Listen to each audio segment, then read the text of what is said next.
السلام علیکم ورحمۃ اللہ وبرکاتہ۔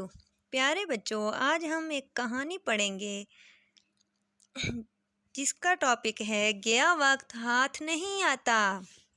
پرانے وقتوں کی بات ہے کہ کسی گاؤں میں ایک کسان رہتا تھا۔ اس کا نام آصف تھا۔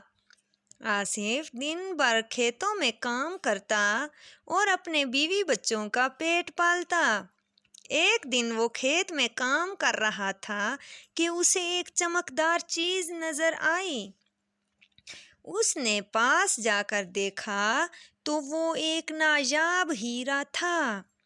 وہ سوچنے لگا کہ یہ ہیرا بیچ کر میں رقم حاصل کر لوں گا، اپنے بیوی بچوں کے ساتھ شہر چلا جاؤں گا اور وہاں جا کر بچوں کو پڑھا لکھا کر بڑا آدمی بناؤں گا۔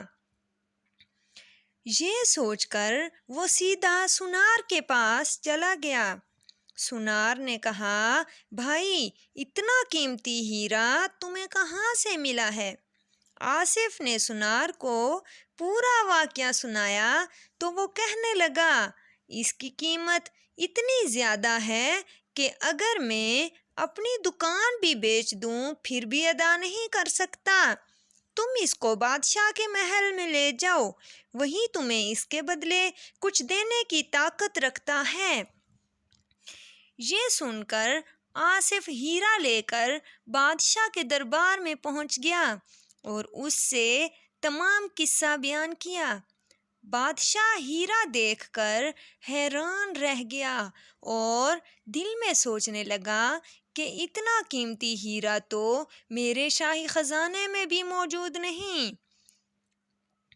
کچھ دیر سوچنے کے بعد بادشاہ نے کہا، آصف، میں تمہیں ظہر سے مغرب تک کا وقت دیتا ہوں۔ تم اس ہیرے کے بدلے جو چاہو میرے خزانے سے لے لو۔ یہ سن کر آصف بہت خوش ہوا اور بادشاہ کے نوکروں کے ساتھ شاہی خزانے میں چلا گیا، جہاں ایک بستر بھی لگا ہوا تھا۔ بستر دیکھ کر اس نے سوچا کہ ابھی کافی وقت ہے، کچھ دیر آرام کر لیتا ہوں اور اٹھ کر جو چاہوں گا لے لوں گا۔ یہ سوچ کر وہ بستر پر سو گیا، یہاں تک کہ اس کی آنکھ مغرب کے وقت کھلی۔ بادشاہ کے نوکر آئے اور اسے اٹھا کر محل میں لے آئے۔ وہ چلاتا رہا لیکن کسی نے اس کی ایک نہ سنی۔ بادشاہ نے کہا، اے نادان، تجھے اتنا وقت دیا مگر تو نے اپنا وقت سونے میں گزار دیا، اب تجھے کچھ نہیں ملے گا۔ پیارے بچوں، اس کہانی سے ہمیں سبق ملتا ہے کہ وقت ایک قیمتی خزانہ ہے، جو گزر جائے تو انسان کو بہت پچھتانا پڑتا ہے۔ لہٰذا ہمیں چاہیے کہ زندگی کے ہر قدم پر کامیابی حاصل کرنے کے لیے اپنا ہر کام اس کے ٹھیک وقت پر کریں۔ پیارے بچوں، ہر کام کو کرنے کا وقت مقرر کر لیں، اس طرح ہر کام ٹھیک وقت پر ہو جائے گا اور آپ کا وقت بھی ضائع نہیں ہوگا۔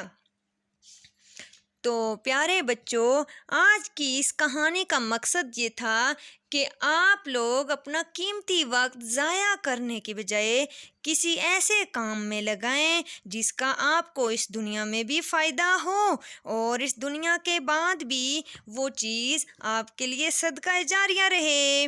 امید ہے آپ نے آج کی اس کہانی سے بہت کچھ سیکھا ہوگا۔ اب ملتے ہیں ایک اگلے سبق کے ساتھ اگلی کہانی میں، تب تک اپنا بہت خیال رکھیے گا۔ اللہ حافظ۔